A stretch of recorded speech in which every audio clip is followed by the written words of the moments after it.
Good morning, Alex and friends. I'm Grace. Today is Tuesday, October 15th, 2024, and you're listening to Alex's News.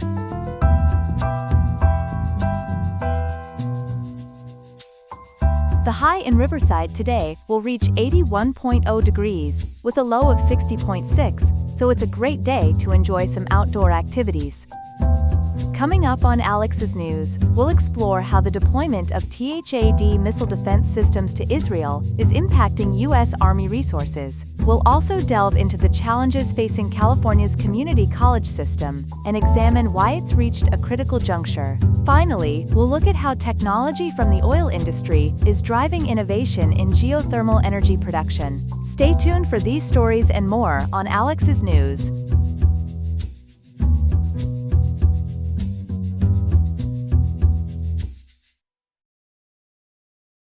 We begin with a significant development in U.S. military operations abroad. The Pentagon has announced the deployment of an advanced missile defense system to Israel. For more on this, we're joined by our Pentagon correspondent, Ethan. Ethan, can you tell us about this deployment and its implications? Certainly, Grace. According to reporting from ABC News and the Associated Press, the U.S. Army is sending a Terminal High Altitude Area Defense System, or THAAD, to Israel. This deployment, authorized by Defense Secretary Lloyd Austin and directed by President Joe Biden, includes about 100 soldiers to operate the system. That's quite a substantial deployment. Can you explain what the THAAD system is and why it's being sent to Israel? Of course, the THAAD system is designed to intercept short, medium, and intermediate-range ballistic missiles both inside and outside Earth's atmosphere. It's being deployed to enhance Israel's defense capabilities, especially in light of recent attacks. On October 1st, Iran launched a missile attack against Israel, and more recently, Hezbollah conducted a deadly drone attack on an Israeli army base. I see. How does this fit into Israel's existing defense systems? Well, Israel already has a multi-layered air defense system that includes Iron Dome, David Sling, and Arrow systems. The THAAD system is expected to complement these existing defenses, providing additional coverage and enhanced accuracy. It's also designed to integrate with other U.S. missile defense systems. That sounds like a significant boost to Israel's defenses. But Ethan, I understand there are concerns about this deployment from within the U.S. military. Can you elaborate on that? You're right, Grace. Army leaders, including Army Secretary Christine Wormuth and Army Chief of Staff General Randy George, have expressed worries about the strain this deployment will put on the Army's air defense forces. According to their statements, the air defense and artillery community is already highly stressed due to increased global demand for THAAD and Patriot missile batteries. What kind of strain are we talking about here? It's a multifaceted issue. The high operational tempo is affecting the Army's ability to modernize missile defense systems and maintain adequate dwell time for soldiers between deployments. This impacts training, retention, and overall military readiness. Additionally, frequent deployments make it difficult to bring systems back to depots for necessary upgrades and maintenance. That sounds like a significant challenge. Are there any financial implications to consider? Absolutely. Deploying and maintaining a THAAD system involves substantial costs. While I don't have exact figures for this specific deployment, each THAAD battery is estimated to cost between $1.96 to $3.25 billion, according to various defense industry reports. Those are certainly significant numbers. How is the Army trying to balance these challenges? It's a delicate balancing act, Grace. Army leaders are trying to meet current operational demands while also preparing for future risks. They're emphasizing the need to modernize systems and maintain recruitment and retention while fulfilling global defense commitments. It's a complex situation that highlights the ongoing challenges faced by the U.S. Army in managing its air defense forces amidst global conflicts. Thank you, Ethan, for that comprehensive report on this important development. We appreciate your insights. You're welcome, Grace. We turn now to a pressing issue facing California's community colleges. Our reporter Chloe has been investigating the infrastructure challenges these institutions are facing and the potential solution on the ballot this November. Chloe, what can you tell us about this situation? Thanks, Grace. California's community colleges are in dire straits when it comes to their infrastructure. Many campuses are dealing with aging facilities and urgent repair needs that are putting student safety at risk. To address this, voters will have the opportunity to weigh in on Proposition 2 in the upcoming election, which is now just 21 days away. Can you give us some specific examples of the problems these colleges are facing? Certainly. According to reporting from Cal Matters, El Camino College in Torrance has over 7,000 feet of obsolete underground pipes that could fail at any moment, affecting their heating and cooling systems. Even more concerning, Los Angeles Pierce College and Los Angeles Valley College are facing potential raw sewage leaks and groundwater contamination due to failing sewage pipes. That sounds serious. Are there any other notable cases? Yes, there's a particularly alarming situation at American River College in Sacramento. As reported by LA Kinemist, Davies Hall on that campus was closed due to seismic safety concerns. Engineers have predicted that the building could potentially collapse in a major earthquake. So, Chloe, tell us more about Proposition 2.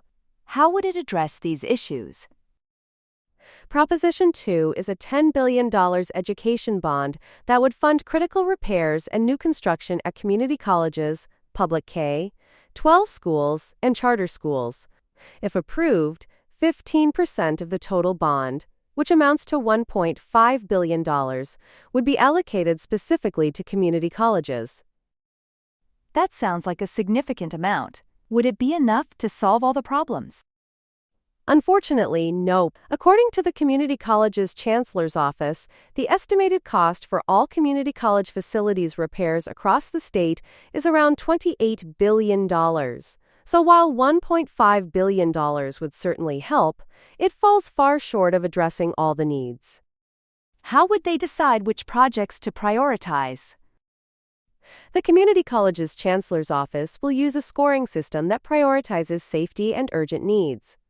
They'll consider factors like the urgency of need, safety concerns, enrollment projections, and compliance with building codes. Is there support for this proposition? Yes, there's broad support from both the California Democratic and Republican parties. A September 2024 survey by the Public Policy Institute of California showed more than 50% of likely voters in favor of the measure. However, there is some opposition from those who argue that education funding should come from the annual budget rather than bonds that add to the state's debt. That's an interesting point. Can you elaborate on the debt aspect? Certainly. According to Lookout Santa Cruz, California currently owes about $80 billion through bonds issued over the past 30 years. Critics argue that adding more debt through bonds isn't the best solution, but supporters contend that the urgent nature of these repairs necessitates immediate action.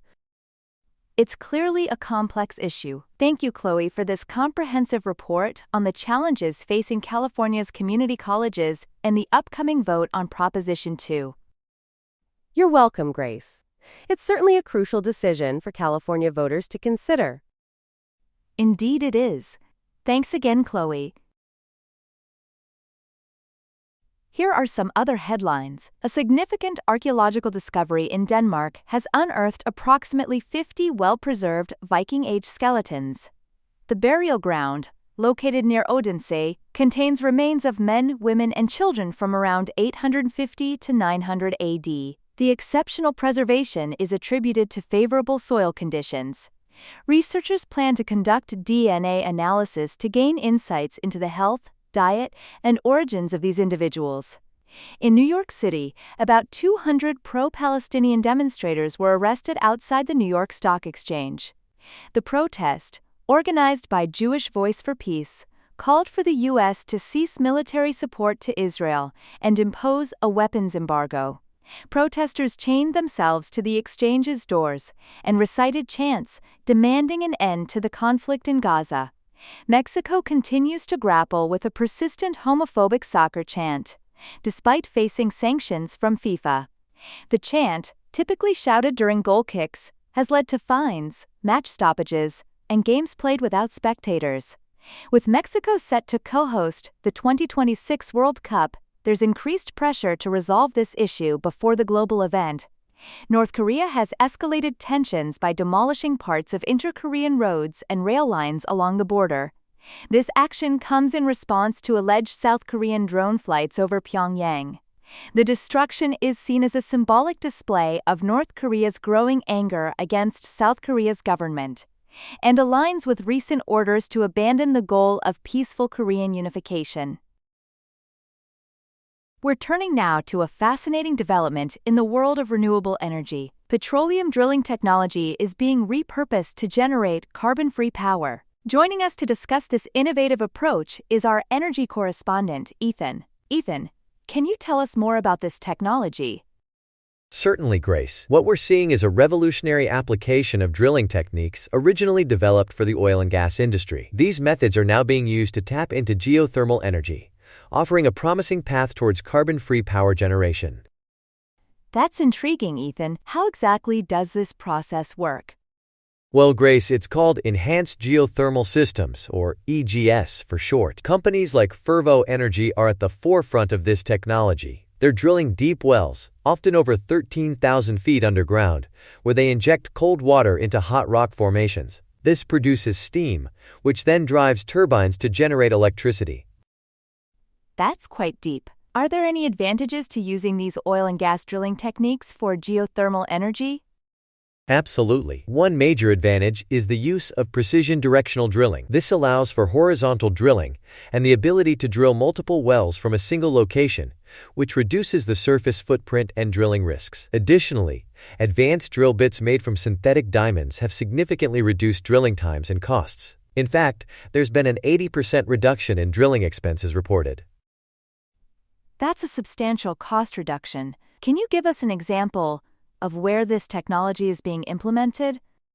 A prime example is Fervo Energy's Cape Station in southwest Utah. They're developing 24 wells to generate 100 megawatts of electricity. This project has received support from a $300 million federal research initiative known as Utah Forge, which has helped advance the technology. It sounds like geothermal energy could play a significant role in our energy future. What are some of its benefits?